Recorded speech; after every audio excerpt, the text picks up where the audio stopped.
సభను అలంకరించినటువంటి గౌరవనీయులందరికీ నా హృదయపూర్వక ధన్యవాదాలు. అలాగే సభను అలంకరించినటువంటి స్టేజ్ పైన ఉన్న స్టేజ్ కింద ఉన్నటువంటి మహిళామణులందరికీ మహిళా దినోత్సవ శుభాకాంక్షలు. ఎత్ర నాగేస్తూ పూజ్యంతే రమంతే తత్ర దేవత అన్నారు. అంటే స్త్రీలు ఎక్కడైతే పూజించబడతారో గౌరవించబడతారో అక్కడ దేవతలు కొలువై ఉంటారు అంటారు. అది ఇప్పుడు మనం స్వయంగా చూస్తున్నాం. గతకాలంలో స్త్రీలు అంటే వివక్ష ఉండేది. పుట్టబోయే ఆడబిడ్డ అని తెలిస్తే అబార్షన్స్ చేయించడం, ఆ తర్వాత పిల్లలు పుట్టిన తర్వాత కూడా ఆడపిల్లని ఒకలాగా మగపిల్లని ఒకలాగా పెంచడం మనం చూసాం. కానీ ఇప్పుడు అటువంటి సమాజం నుంచి స్త్రీలందరూ బయటకు వచ్చారు. ఇప్పుడు స్త్రీలే రంగం అన్ని రంగాల్లోనూ స్త్రీలు ఉన్నారు.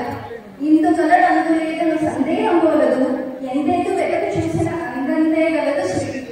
ఇప్పుడు స్త్రీలు బస్ కండక్టర్ నుంచి ఆస్ట్రోనాట్స్ వరకు, అలాగే ఒక గ్రామంలో ఉన్నటువంటి విఆర్ఓ నుంచి దేశానికి అత్యున్నతమైనటువంటి పదవైనటువంటి రాష్ట్రపతి వరకు స్త్రీలు అన్నిటా ఉన్నారు, అంతటా ఉన్నారు.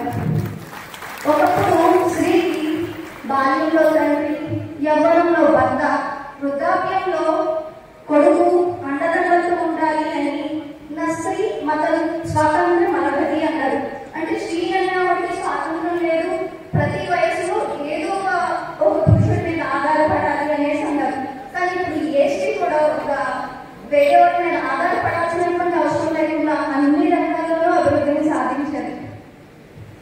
నేటి యువత రేపటి అభ్యుదయానికి జనం, రేపటి అభ్యుదయమే నేటి యువత కర్తవ్యం. కాబట్టి ఈ యువత అన్ని రంగాల్లోనూ అభివృద్ధిని సాధించాలి.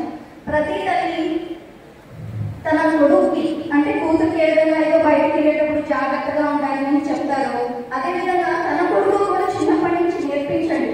అమ్మ నీ అక్క చెల్లెలు ఎలాగో ఎత్తుకు వెళ్ళిన తర్వాత బయట ఉండేటువంటి వాళ్ళకు కూడా అదే గౌరవం ఇవ్వాలి అని.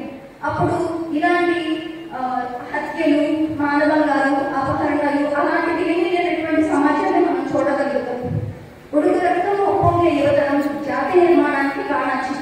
దేశం సుభిక్షంగా ఉండాలి అన్నా, దేశ ప్రజలు కలెత్తుని తిరగాలి అన్నా యువతరం అనే వాళ్ళకి మనం శిక్షణతో పయనించాలి.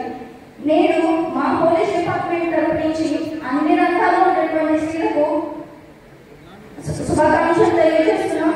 అదేవిధంగా మా పోలీస్ డిపార్ట్మెంట్ నుంచి స్త్రీలకు ఏ విధమైనటువంటి సహాయం కావాలన్నా మేమున్నాం అంటూ దిశ హెల్ప్ డెస్క్ ఏర్పాటు చేస్తాం. సహజంగా పాతకాలంలో స్త్రీలు పోలీస్ స్టేషన్కి వచ్చినప్పుడు వారి సమస్యలు చెప్పుకోవడానికి బాధపడేవారు.